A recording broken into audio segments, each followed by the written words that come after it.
What's up, y'all? So the last time you guys saw me, I was driving a different car and I had the IS300. Now, I wish I still had the IS300, but the car I got now is a little more under the radar, a little more fun to drive, and honestly, I wish I had my IS again. But on the bright side, I gotta do with what I got.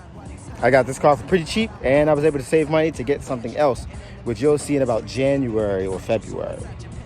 Maybe, but I'll show you.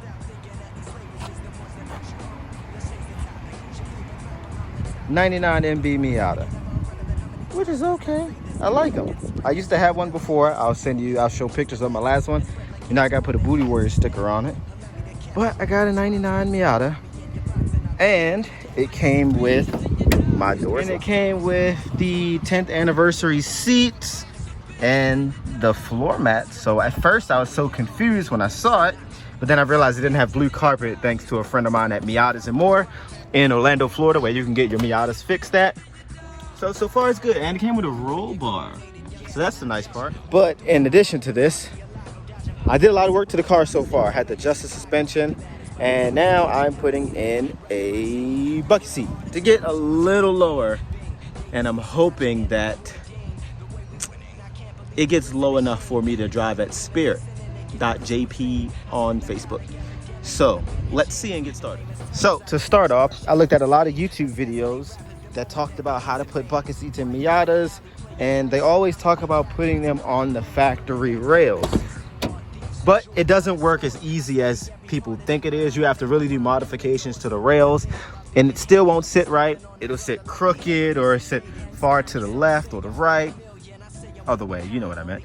And it just wasn't working for me. So I went on eBay and I found these, which was about 50 bucks. But they're supposed to be adapters for any bottom mount seat to Miata rails. So I mean, we'll see how they work. They took fucking forever to come in from like fucking Lithuania, but I guess with the COVID and all that stuff, that's what I was expecting. As far as the Sparco Sprint seats or the F200 seats, I actually bought the wrong one. I meant to buy the one that you could do a 5-point harness in, but for right now it's okay. These Sparco Sprint seats and F200 seats are a bit small. Like for skinny dudes, they work very well, but I'm a 34 waist and it fits you pretty snug. Granted, I fit in it, but it's so enclosed up here that my elbows are like right here. It's okay. I guess it depends on how your body is and how your mass is set. If it was up to me, I'd have got a bride. That way I could take the cushion out and still sit lower, or like a Corbeau. But we'll see how it works. So to my understanding, these are gonna go in there like that, and then the seats will go and bolt through here on the mount, the main holes that are on the bottom. And one thing I was worried about if these things, if they were strong enough, but it does say grade 10.9 if you can see it. So I think they'll work. They should be okay. And then I'll put it in and we'll go from there. So to do this job, you'll just need a 14mm and a 12 ratchet, extension, or gun if you decide to use it. There's 4 bolts that hold the seat in. They're fairly easy to spot. You got one right here, 2, and then once you move the seat up, you can see the other 4. So let's get started.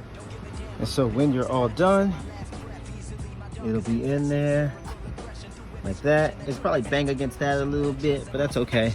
As far as the height, it is a little high, but I guess that's where your head sits anyway in the passenger side. But I think I just got the smaller roll bar. But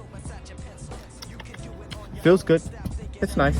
Also, I added some angle. Definitely had to get that. It looks okay, I guess.